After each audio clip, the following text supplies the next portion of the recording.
Hello dear students, कैसे हैं आप लोग। Welcome to the pharma aspirants channel.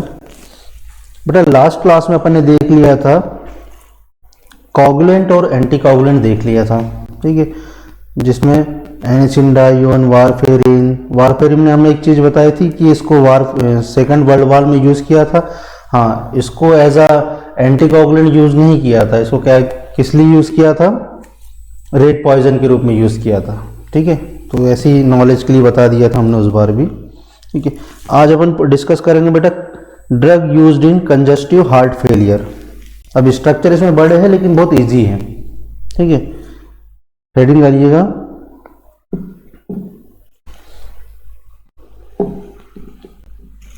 Drug used in CHF, ठीक है, कंजेस्टिव हार्ट फेलियर, ठीक है। अब बेटा होता क्या है कि कंजेस्टिव हार्ट फेलियर अपने नाम को ही अपने आप में साबित कर रहा है कि कहीं ना कहीं कुछ कंजेशन हो रहा होगा, हार्ट पंपिंग नहीं कर पा रहा होगा, ब्लड फिल नहीं कर पा रहा होगा, ठीक है। तो यही चीज है, क्या है, लंबे समय से chronic, it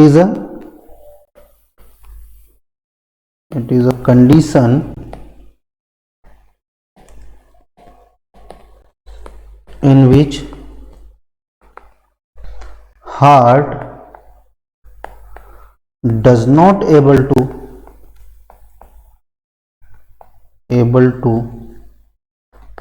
pump blood or feel the heart। मतलब हार्ट में ना तो ब्लड पंप हो रहा है हार्ट से, ना ही हार्ट में ब्लड आ पा रहा है, ठीक है। पंप वाली बात बोले तो मतलब सिस्टोल वाली बात बोल रहे हैं अपन, ठीक है। मतलब ब्लड क्या पंप नहीं कर पा रहा है। और फीलिंग की बात करें इसका मतलब क्या, डायस्टोल,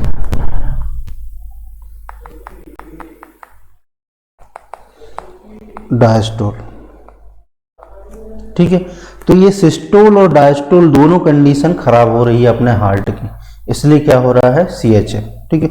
और थोड़ा सा एक रीजन होता है CHF का, क्या मायोकार्डियल इन्फ्रेक्शन,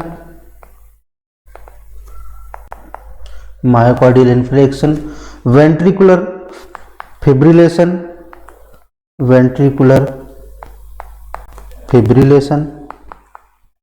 ठीक है। तो इन सब चीजों की वजह से मिलकर क्या होता है, हार्ट क्या हो जाता है, does not able to pump and does not able to feel the blood, ठीक है। ना तो ब्लड को फील कर पा रहा है, ना तो ब्लड को पंप कर पा रहा है हार्ट, ठीक है। तो इसकी वजह से क्या होता है, CHF वाली कंडीशन जनरेट हो जाती है और हार्ट फेलियर हो जाता है, ठीक है। वेंट्रिकुलर फिब्रिलेशन क्या होता है, वेंट्रिकुलर फिब्रिलेशन मतलब हार्ट की जो वाल्स है, ठीक है, हार्ट की जो वाल्स है वह रप्चर हो रही है, कहीं ना कहीं थोड़ी रप्चर हो रही है, तो वो कमजोर हुई है। जैसे एक बलून का एग्जांपल समझेंगे, आपने कभी कभी किसी बलून में देखा होगा कि किसी जगह से वो पतला है और थोड़ा सा ट्रांसपेरेंट दिखता है, ठीक है। बलून फुलाया होगा तो उसमें दिखता है कभी कहीं ना कहीं वो ट्रांसपेरेंट जैसा दिखता है, मतलब वहां उसकी वाल पतली हो गई है, थिन हो गई है। वैसे ही ये इसको इसी कंडीशन को क्या बोलते हैं, वेंट्रिकुलर फिब्रिलेशन, मतलब कहीं ना कहीं से वाल कमजोर हो रही है हार्ट की, मायोकार्डियल वाल्स थोड़ी सी कमजोर हो रही है, ठीक है। तो अब इसमें अपन क्या करते हैं, ड्रग यूज करते हैं, जैसे डिजॉक्सिन है, डिजिटॉक्सिन है, ठीक है, नेसिराइड्स है, ठीक है, बोसेंटेन है। तो ये सभी अपन पढ़ेंगे अभी, ठीक। थोड़ी सी एक मैकेनिज्म देख लेते हैं हार्ट फेलियर की, मैकेनिज्म ऑफ हार्ट फेलियर की, ठीक है। अब इसमें मैकेनिज्म में क्या देखते हैं अपन कि सिंपल है, ड्यू टू सम इंजुरी, किसी भी प्रकार की इंजुरी की वजह से, due to some injury, cardiac output कम हो रहा है, कार्डियक आउटपुट लेस, ठीक है। अब उस कार्डियक आउटपुट लेस होने की वजह से क्या हो रहा होगा, जो कैरोटिड आर्टरीज हैं, कैरोटिड आर्टरीज पे जो बेरो रिसेप्टर है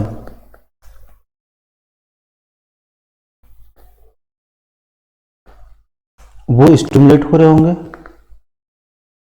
अब यह स्टिमुलेट हो रहा है, बेरो रिसेप्टर अगर स्टिमुलेट हो रहा है तो यह क्या करवाएगा, ये रीनल परफ्यूजन करवाएगा। मतलब जो ब्लड है, जितना भी वॉल्यूम है, ब्लड वॉल्यूम, वो कहाँ जाएगा, किडनी की तरफ जा रहा होगा, रीनल परफ्यूजन करवाएगा, परफ्यूजन। ठीक है। अब ये रीनल परफ्यूजन क्या होगा, दो तरीके से वर्क करेगा। एक तो रीनल परफ्यूजन जैसे हुआ, मतलब सिंपैथेटिक एक्टिविटी बढ़ जाएगी। ठीक है। मतलब अपना कौन सा नर्वस सिस्टम एक्टिवेट हो रहा होगा, सिंपैथेटिक नर्वस सिस्टम एक्टिवेट हो रहा होगा, sympathetic nervous system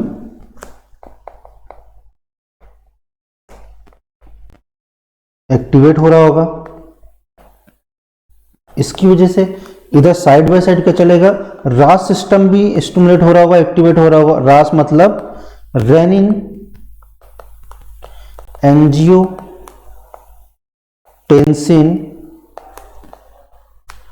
aldosterone system, aldosterone system. ठीक है।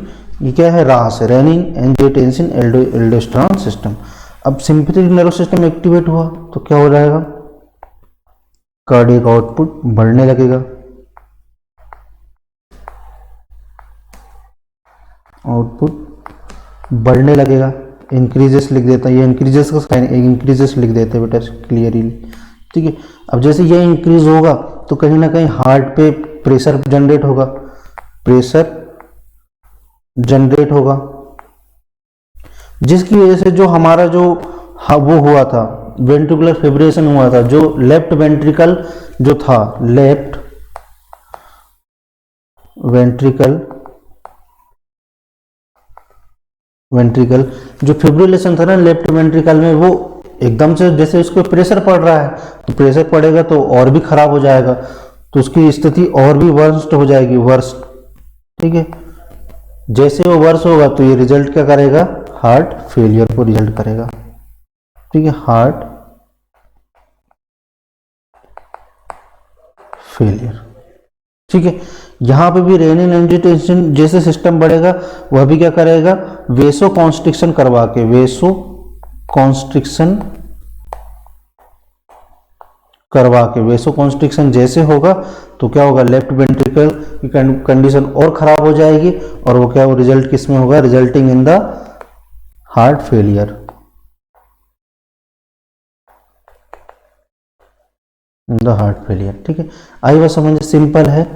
क्या हो रहा है, कुछ ना कुछ इंजरी हो ही रही होगी, कहीं कहीं मायोकार्डियल इन्फेक्शन हो रहा होगा, वेंट्रिकुलर फिब्रिलेशन हो रहा होगा, हार्ट पंप नहीं कर पा रहा, हार्ट ब्लड को फिल नहीं कर पा रहा होगा, तो सारा ब्लड कहाँ जाएगा, किडनी की तरफ जाएगा। कार्डियक आउटपुट लेस तो हो ही रहा है, तो सारा ब्लड कहाँ जाएगा, किडनी की तरफ जा रहा। सिंपैथेटिक नर्वस सिस्टम एक्टिवेट हुआ, रास सिस्टम एक्टिवेट हुआ, इससे क्या हुआ, सिंपैथेटिक नर्वस सिस्टम से कार्डियक आउटपुट बढ़ेगा, इससे क्या हुआ, रास सिस्टम से वैसे कॉन्स्ट्रिक्शन बढ़ेगा। इसलिए हम कहाँ ड्रग कौन सी देते हैं ब्लड में, यहाँ देते हैं बीटा ब्लॉकर देते हैं। ठीक है, ताकि बीपी कंट्रोल में रहे, जैसे एटेनोल, प्रोपेनोल, ये सब देते हैं। ठीक, यहाँ वेसो कॉन्स्ट्रिक्शन अगर हो गया तो वेसो डायलेटर देंगे हम यहाँ पर। तो वेसो डायलेटर में हमने जब बीटा ब्लॉकर या ये सब पढ़ाया था, वेसो डायलेटर, एस इनहिबिटर पढ़ाया था, ये सारी चीजें देंगे। ठीक, ये सब वेसो डायलेटर होते हैं, एस इनहिबिटर हो, ठीक है, टेलमिसर्टिन, ओल्मिसर्टिन, ये सारे, तो वेसो डायलेटर यहाँ देंगे, तो ये इसको क्या करेगा, कंट्रोल करके रखेगा। लेकिन ये बात हो जाती है बीपी की, यहाँ तो बात क्या है, हार्ट की वॉल ही डैमेज हो गई है, इसलिए क्या है, CHF कंजेस्टिव हार्ट फेलियर हो रहा है, तो यहाँ पे क्या है, हार्ट फेल हो जाएगा आपका। ठीक है, आपका भगवान न करे किसी का हो। ठीक है, तो ये मैकेनिज्म है थोड़ी सी समझने के लिए, क्योंकि जब भी मेडिसिनल केमिस्ट्री की बात आती है तो थोड़ा सा उसमें कोलोजिएट हो ही जाती है। कारण उसका यह है कि जब तक अपन थोड़ी सी मैकेनिज्म नहीं समझेंगे तब तक अपन ड्रग पे कैसे आ जाएंगे। ठीक, अब इसमें क्या है, दो प्रकार के, हाँ, जिसमें कार्डियक ग्लाइकोसाइड अपन यूज करते हैं ड्रग में, कार्डियक ग्लाइकोसाइड, आपने फार्माकोग्नोसिस में बहुत अच्छे से पढ़ रखा होगा इसको, कार्डियक ग्लाइकोसाइड। तो दो प्रकार के कार्डियक ग्लाइकोसाइड अपन जनरली यूज करते हैं। कौन कौन से? एक होते हैं बेटा बुफेडिनोलाइट, बुफेडिनोलाइट, और ये होते हैं कार्डिनोलाइट्स, कार्डिनोलाइट्स। तो जो कार्डिनोलाइट्स होते हैं ना बेटा, उसमें होती है 5 मेंबर लेक्टोन रिंग होती है, 5 मेंबर लेक्टोन रिंग होती है। ठीक है, ये भी एक क्वेश्चन आ सकता है कि बुफेडिनोलाइट और कार्डिनोलाइट में क्या अंतर आता है, क्या अंतर है। ठीक है, इसमें होता है 6 member lactone ring, 6 member lactone ring पाई जाती है। ठीक है, अब देखते हैं कार्डिनोलाइट और बुफेडिनोलाइट होते क्या है। तो देखो पहले कार्डिनोलाइट का स्ट्रक्चर देख लेते हैं। ठीक है, सिंपल है, पहले तो आप स्टेरॉयडल न्यूक्लियस बनाना सीखना चाहिए आपको।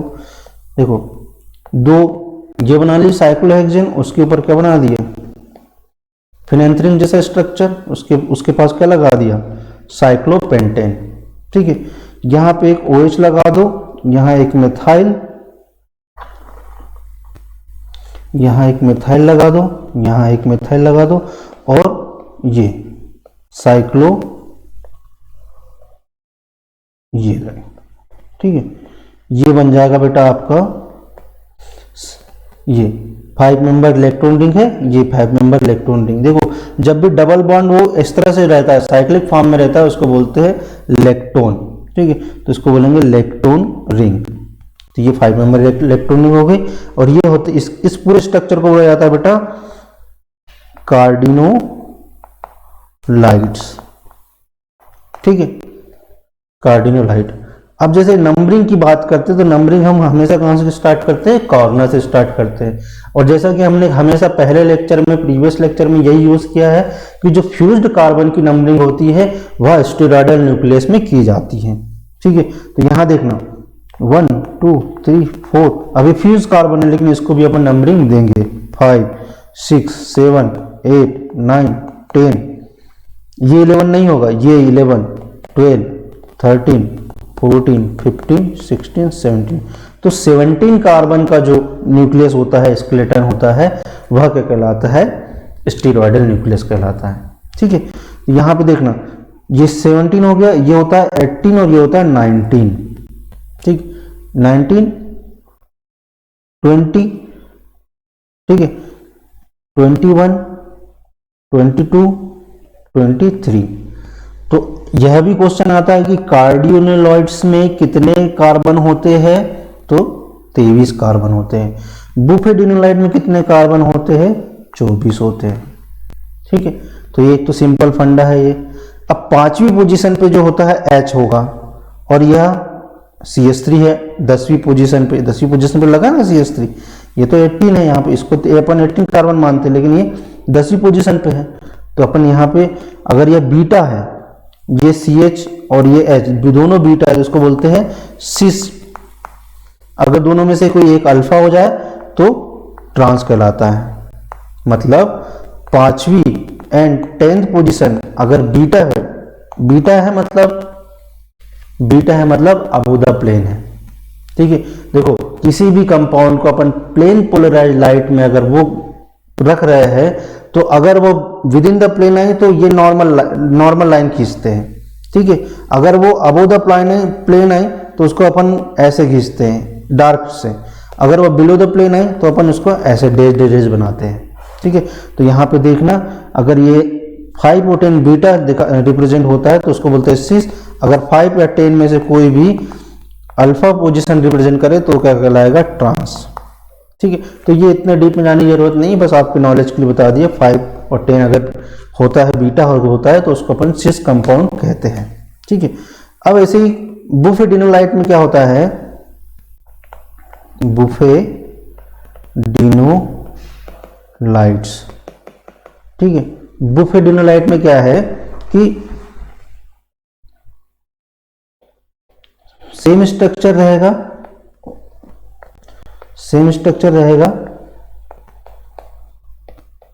बस वो जो 5 मेंबर इलेक्ट्रॉन रिंग थी वो किस में कन्वर्ट हो जाएगी, 6 मेंबर इलेक्ट्रॉन रिंग में कन्वर्ट हो जाएगी। इतना आपको याद रखना है। 5 मेंबर इलेक्ट्रॉन रिंग किस में कन्वर्ट हो गई, 6 मेंबर इलेक्ट्रॉन रिंग में कन्वर्ट हो गई। ठीक है, तो ये 6 मेंबर इलेक्ट्रॉन रिंग है, तो इसको बोलते हैं बुफेडिनोलाइट। ठीक, इसमें होते हैं 24 कार्बन, अभी गिनेंगे तो 24 कार्बन निकल जाएंगे। ठीक है, ये किस में पाया जाता है? रेट। ठीक है, रेट पॉइजन में पाया जाता है। ठीक है, स्क्विल में पाया जाता है, इस तरह से पाया जाता है, रेट स्क्विल में पाया जाता है। तो यह आपको याद रखना है। ठीक, अब आ जाओ ड्रग पे। मेन क्या है अपनी ड्रग है डिजॉक्सिन। पहली ड्रग है कौन सी? डिजॉक्सिन। ठीक है ना, तो डिजॉक्सिन जो ड्रग है अपनी, उसमें देखना स्टेरॉयडल न्यूक्लियस होगा, कार्डिनोलाइट्स यह भी है, तो क्या बना लो? सिंपल। देखना दोनों स्ट्रक्चर बहुत इजी है, आप कंफ्यूज मत होना, बस जो हम सिखाएंगे वही सीखना। 17 मेंबर वाला न्यूक्लियस बना लिया आपने, एक तरफ बना लिया OH, एक तरफ बना लिया, इधर अभी कुछ जुड़ेगा। ठीक है, वहां पे OH था ना, यहाँ पे कुछ जुड़ने वाला है। ठीक है, यहां बना लो 5 member electron ring, 5 member electron ring बना लो। ठीक है, यहां CH3, यहां पर भी CH3। ठीक, अब याद क्या रखना है आपने? सिर्फ 12वीं पोजीशन, अभी नंबरिंग कर देते हैं, और 14वीं पोजीशन 12th एंड 14th पे आप OH लगा दो। बस क्या लगाना है? OH, हाइड्रोक्सिल ग्रुप लगा दो। यहां पे हम फिर से लिख देते हैं, देखो 1 2 3 4 5 6 7 8 9 10 11 9 10 11 12 13 14 15 16 17। ठीक है, तो ये 12th पोजीशन पे OH लगाना है एंड 14 पोजीशन पे OH लगाना है, ये कार्डिनोलाइट वाले स्ट्रक्चर में, इस वाले स्ट्रक्चर में। ठीक है, ये स्ट्रक्चर में बस 12वीं पोजीशन पे OH लगा दो और 14वीं पोजीशन पे OH लगा दो। फिर अभी की आगे कहानी बता रहे हैं, अभी ये स्ट्रक्चर कंप्लीट नहीं हुआ। ठीक, फिर यहां जोड़ दो 3 डिजिटॉक्सोस के मॉलिक्यूल, 3 डिजिटॉक्सोस के मॉलिक्यूल, डिजिटॉक्सोस, डिजिटॉक्सोस, डिजिटॉक्सोस और डिजिटॉक्सोस। ठीक है, तो यह पूरा आप जोड़ दोगे तो यह क्या बन जाएगा? आपका डिजॉक्सिन का स्ट्रक्चर बन जाएगा।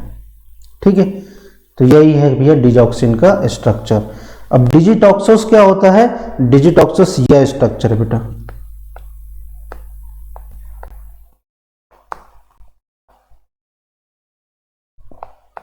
ठीक है, 3 OH कहीं ना कहीं से जुड़े होते हैं पायरेन में, इसको बोलते हैं डिजिटॉक्सो साइक्लिक ग्रुप में। तो ये 3 कंटिन्यू यहां जुड़े रहते हैं। ठीक है, अब उतना स्ट्रक्चर बनाने जाएंगे तो पूरा वही हो जाएगा।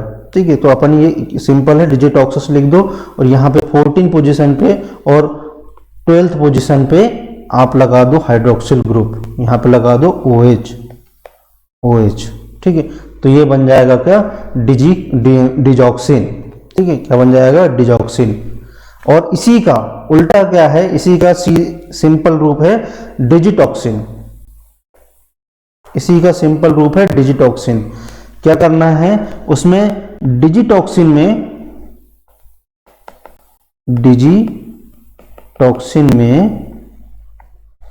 12 पोजीशन वाला OH हटा दो, 12 पोजीशन का जो OH होगा उसको हटाना है।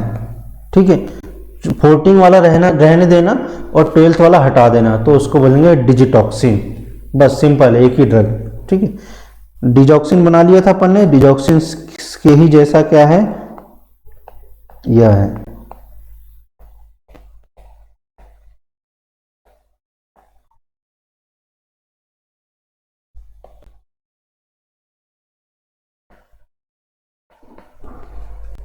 ठीक है, इतना पूरा है। ठीक, यहाँ पे OH है। ठीक है, यहाँ CH3 है, यहाँ CH3 है। बस ये जो 12वीं पोजीशन थी यहाँ पे OH नहीं लगाना है, सिर्फ 14 पोजीशन पे लगाना है। इस 12वीं पोजीशन को एज इट इज रहने दो, ऐसा कैसा। ठीक है, बस यहाँ पे बोलो 3 डिजिटॉक्सिस, यहाँ पे यहाँ अंतर है, मिथाइल आ जाएगा इसमें। जो 3 डिजिटॉक्सिस जोड़े थे अपन ने, यहाँ पे लिखना 2 मिथाइल डिजिटॉक्सोस फिर यहां पर भी क्या आएगा, 2 मिथाइल डिजिटॉक्सोस, फिर यहां पर भी आएगा 2 मिथाइल डिजिटॉक्सोस। तो ये बन जाएगा बेटा अपना क्या, डिजिटॉक्सिन का स्ट्रक्चर। अंतर सिर्फ कितना है, यहां पे अपन ने डिजिटॉक्सोस में सेकंड पोजीशन पे मिथाइल ग्रुप जोड़ दिया है, ठीक है, और यहां पे क्या जोड़ा है, 12वीं पोजीशन से OH को हटा लिया है। इतना ही अंतर है, बाकी कुछ नहीं, ठीक है। और यहाँ मिथाइल मिथाइल आपको जोड़ना, ये हो गया डिजिटॉक्सिन का स्ट्रक्चर।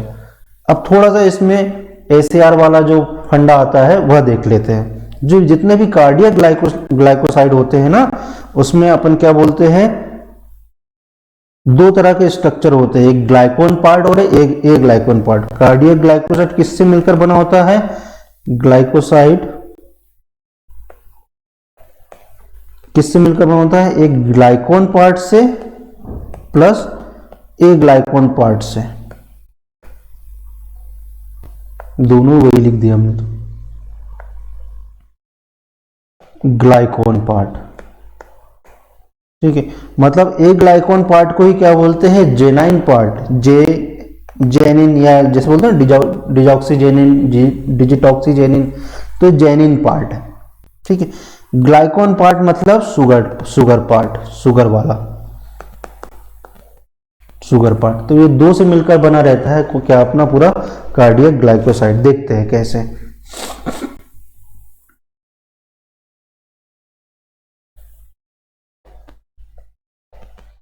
ये अगर RGPV पॉइंट ऑफ व्यू से देखे तो अगर क्वेश्चन अगर आ जाए कि write down the SAR of cardiac glycoside, तो आपको यह लिखना है जो हम बताने वाले हैं,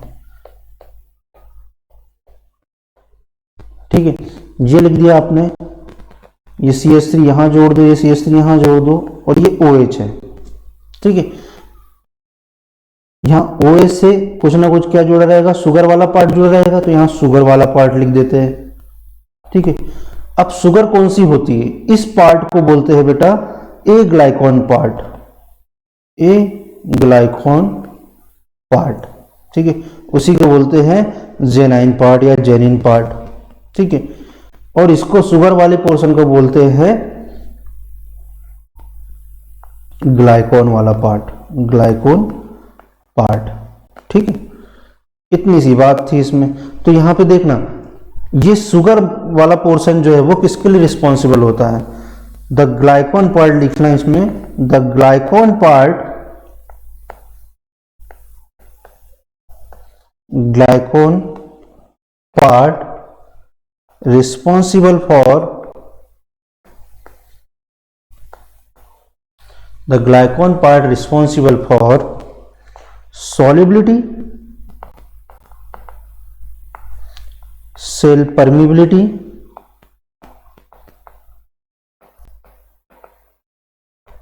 ठीक है, एब्जॉर्प्शन, डिस्ट्रीब्यूशन, ठीक है। कुल मिला के यह फार्माकोकाइनेटिक, ठीक है, और responsible for pharmacokinetic activity,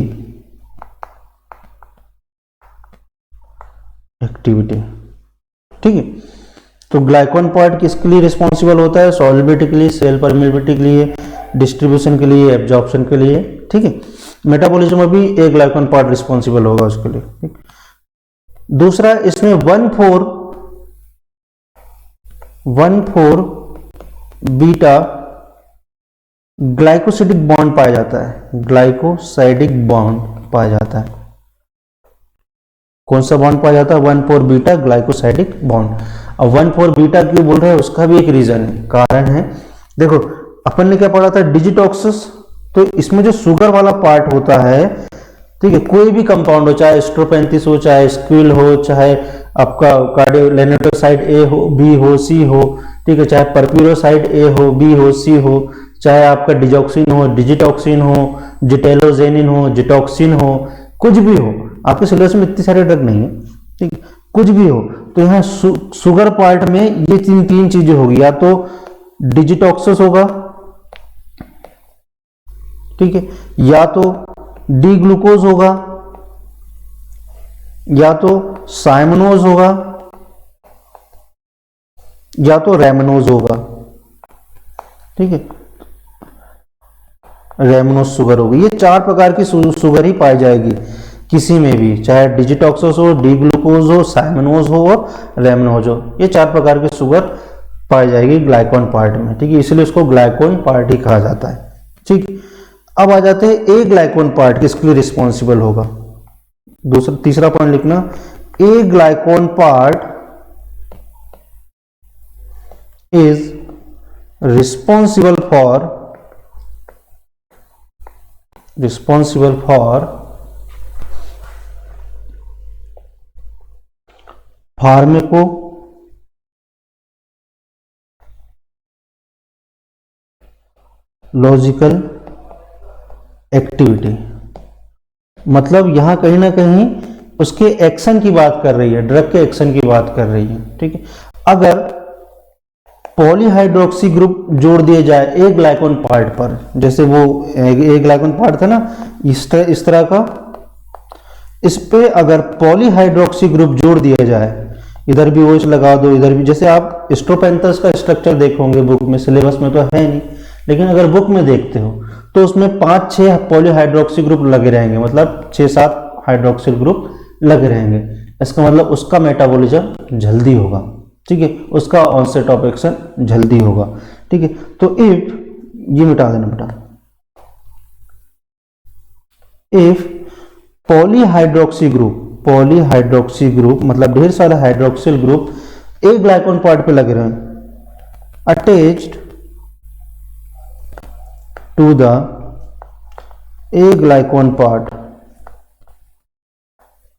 attached to the A glycan part, then metabolism of the drug is increases, as well as क्या होगा,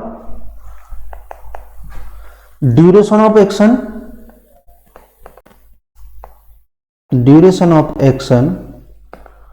and onset of action increases, ठीक है, ड्यूरेशन ऑफ एक्शन भी बढ़ेगा और ऑनसेट ऑफ एक्शन भी बढ़ेगा।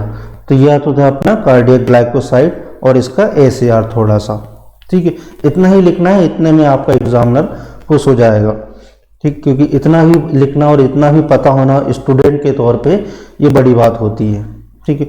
Structure याद रखना है, एक में क्या है, 12वीं पोजीशन पे OH नहीं है, यहाँ पर OH नहीं है, किसमें, डिजिटॉक्सिन में, ठीक है, और यहाँ पे OH होता है 12th एंड 14 पोजीशन पे OH होता है, ठीक है, किसमें, डिजॉक्सिन में।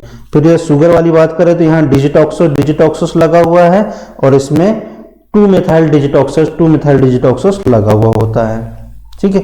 डिजिटॉक्सोस का स्ट्रक्चर क्या है, ये है, ठीक है, पायरेन में 3 हाइड्रोक्सिल ग्रुप लगे रहते हैं, इसको बोलते हैं डिजिटॉक्सोस, ठीक। तो ये आपको याद रखना है, ठीक।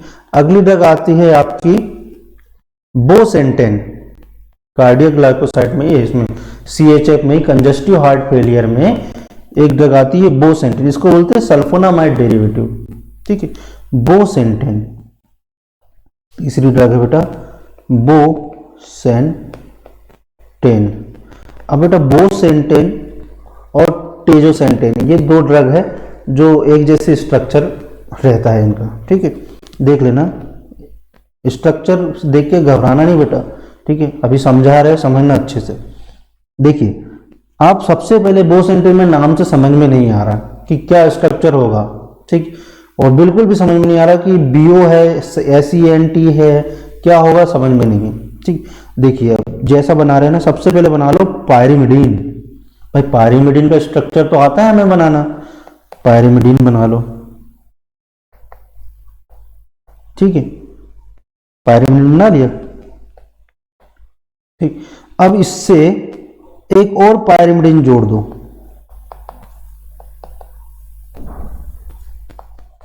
इससे अपन ने क्या किया, एक और पायरिमिडीन जोड़ दिया, ठीक है, इतना हो गया, याद रख लिया इतना। ठीक है। फिर इससे एक सल्फोनामाइड ग्रुप जोड़ दो, सल्फोनामाइड ग्रुप जोड़ दो, ठीक है। फिर इससे बेंजीन जोड़ दो, तो मैंने अभी बताया था ना कि it is a sulfonamide derivative या benzene sulfonamide derivative, benzene sulfonamide जोड़ दिया। इसी सल्फोना, ये H कंप्लीट कर लिया करो, ठीक है। इसी बेंजीन से एक टर्सरी ब्यूटाइल ग्रुप जोड़ दो,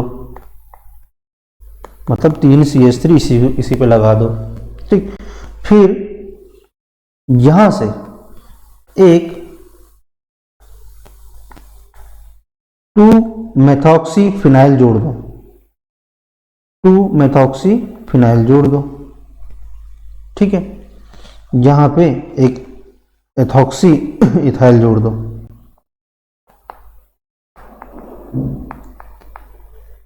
ठीक। तो यह हो गया आपका बोसेंटेन का स्ट्रक्चर।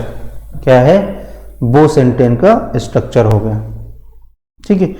इतना ही है बेटा, बोसेंटेन, बोसेंटेन, ठीक है। अब इसी के आगे अपन आते हैं क्या? टेजोसेंटेन से, टेजोसेंटेन, ठीक है। अब इसमें टेजोसेंटेन में तो ये समझ में आ रहा है कि कहीं ना कहीं इसमें क्या होगा, टेट्राजोल रिंग पाई जाती है,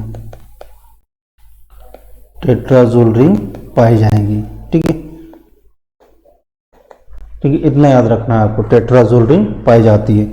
अब बोसेंटेन का भी, इसमें भी क्या है, पायरिमिडीन तो है, ठीक है। इसमें भी क्या है, पायरिमिडीन तो है, लेकिन यहां पे एक पायरिमिडीन है, ठीक है ना। यहां पे एक पायरिडीन जुड़ा हुआ है। क्या जुड़ा हुआ है? एक पायरिडीन जुड़ा हुआ है।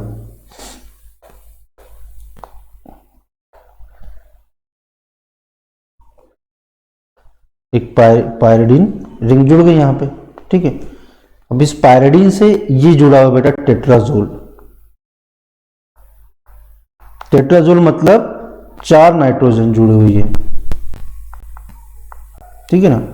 ये 4 नाइट्रोजन इससे जुड़ी हुई है, ठीक। और बाकी स्ट्रक्चर पूरा एज इट इज लिख दो, CH2OH, इधर आप फिनॉक्सी OCH3 इधर भी, ठीक है। इधर सल्फोनामाइड NHSO, इधर बेटा पायरिमिडीन जोड़ना है, इधर बेंजीन नहीं जोड़ना है इसमें, ठीक है। यह याद रखना है कि इधर पायरिमिडीन जोड़ना है, बेंजीन नहीं जोड़ना है, ठीक है। और tertiary butyl as it is रहेगा,